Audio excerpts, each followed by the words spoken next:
Thanks for tuning in. In this thrilling episode, which is episode number 2 in the Admore fitting products to my bike series, I'm going to be fitting the Admore Rear Light Pro. Now, I don't think there's much difference between the Pro and the standard one, but it would seem that the Pro is programmable. So we'll see how we'll get on with that later on. But looking at what's in the box, we've got a particularly substantial rear brake light here, which certainly imbues quality.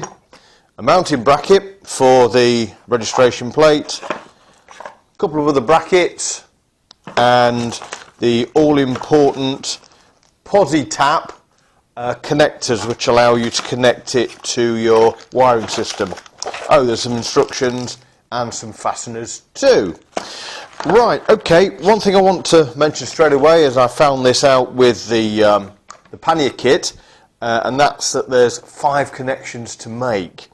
And if you're not, if you don't know what you're doing, then you really want to be asking an electrician or a bike mechanic to do it. It is not as easy as the plug-and-play Denali CAN bus setup, for instance, which I've also got fitted to my bike.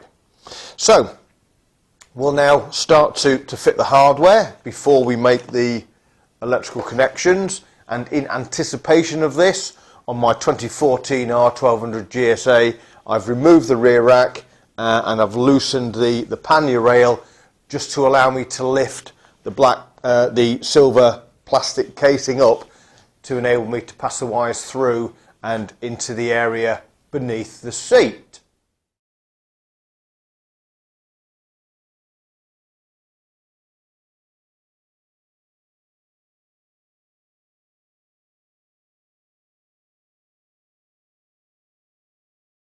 So hopefully you can see this clearly enough. Now I've mounted the light onto the pannier rail using the black bracket provided. As I've already said, you can mount it off of the number plate if you wish.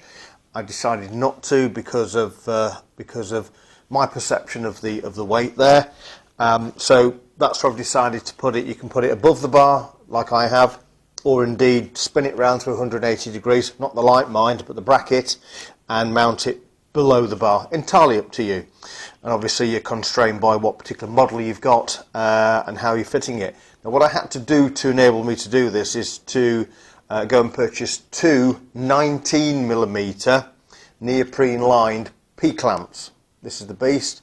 They're cheap enough. I've gone for the stainless steel ones rather than the bright zinc plate ones, and this has allowed me to attach the holding bracket, the black bracket, to the lower rail itself. Now the next job is to take the cable and run it behind the registration plate up to here, and then lifting the top plastic assembly off, pass the wires through there into the back quarter of the bike, so that we can do the wiring connections as the next job.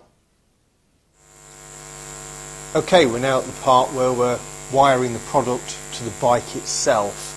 Now in each of the 3 cases, the wiring is exactly the same. So you get the same wires to connect on the pannier lighting kit, the top case lighting kit, and indeed the brake. So only have to do one clip for this. The 5 wires you will have to connect are red, blue, green, yellow and black. And to enable you to do this, you're provided with these PosiTap connectors. There's also a little diagram on how to use them if you're not too sure, but very simplistically, the connector connects to the wire you want to connect to, and then going in from the top, you insert the wire you're wishing to connect. So that's as easy as it gets, very easy to use. Once again, make sure that you read the instructions even if you don't follow them. So the 5 connections you have to make. The red one is to a 12 volt switched positive. Now if you're not too sure as to what that is, then maybe you want to be asking an electrician to make the connections for you, or a decent bike mechanic.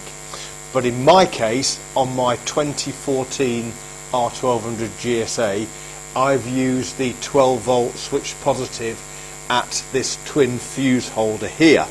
That's where you'll find that connection. The next connection is a connection to the brake wires. Now that wire is blue, and you need to connect that to one of the brake feed wires, which you'll find underneath here. The next wire to connect is a green wire, and that needs to go to the right turn indicator feed, and a yellow wire which needs to go to a left turn indicator feed. On my 2014 GSA, in both cases, I've attached the green and yellow wire to the blue wire respectively. And finally, there's a black wire to connect, and this needs to go to ground or to the negative. You can use nearly any point on the bike. A good handy one is the fastener that holds the grab rail in place. That will offer a good negative. So that's the connections you need to make. I would strongly suggest that you have a multimeter with you to make sure that you are getting the continuity and indeed the right voltage where you need it. And once the connections are made, the next thing to do before you tidy up all the wiring is, of course, the test. So here we are at the grand testing. Now, what should work when I switch the ignition on, we should see a running light. When I operate the front and back brake, it should illuminate. Also, if I indicate left or right, that should also act as an indicator. So let's have a go. Okay, so that's looking good. We've got a running light there at the bottom, and I presume that stays illuminated all the time. Let's try the brakes next. Yep, that seems to be working fine. Don't forget, this is programmable through either the Admore app, or if you've got a Denali CanSmart, they say it's programmable through that as well. But I'm happy with the default settings. Back brake, yep, that seems to be working. Let's try left indicator. Yep, that's very good. And finally, right indicator. Yep, that seems to be working. Well, actually, I'll also try the four ways. Yep, it also works with them. So, it looks like all the connections have been made correctly, and it's working as God intended. So, all that remains now is for the wiring to be tidied up, the bike to be put back together, and hopefully I'll be a lot safer on the road, because this should reduce the possibility of rear enders. So, yeah, thanks for tuning in. And the third and final instalment will be fitting the top case pannier lights to the bike, and that will be all three products fitted and recorded in a hope that it might be of help to anybody else. Don't forget, as I said in the previous installation, this kit is quite invasive. No, you don't have to drill any holes with the rear brake light, but you do have to do some wiring. So take a breath on that and make sure that you know what you're doing, and you don't make any mistakes that you might regret later. So, thanks for watching, ride safe, and bye for now.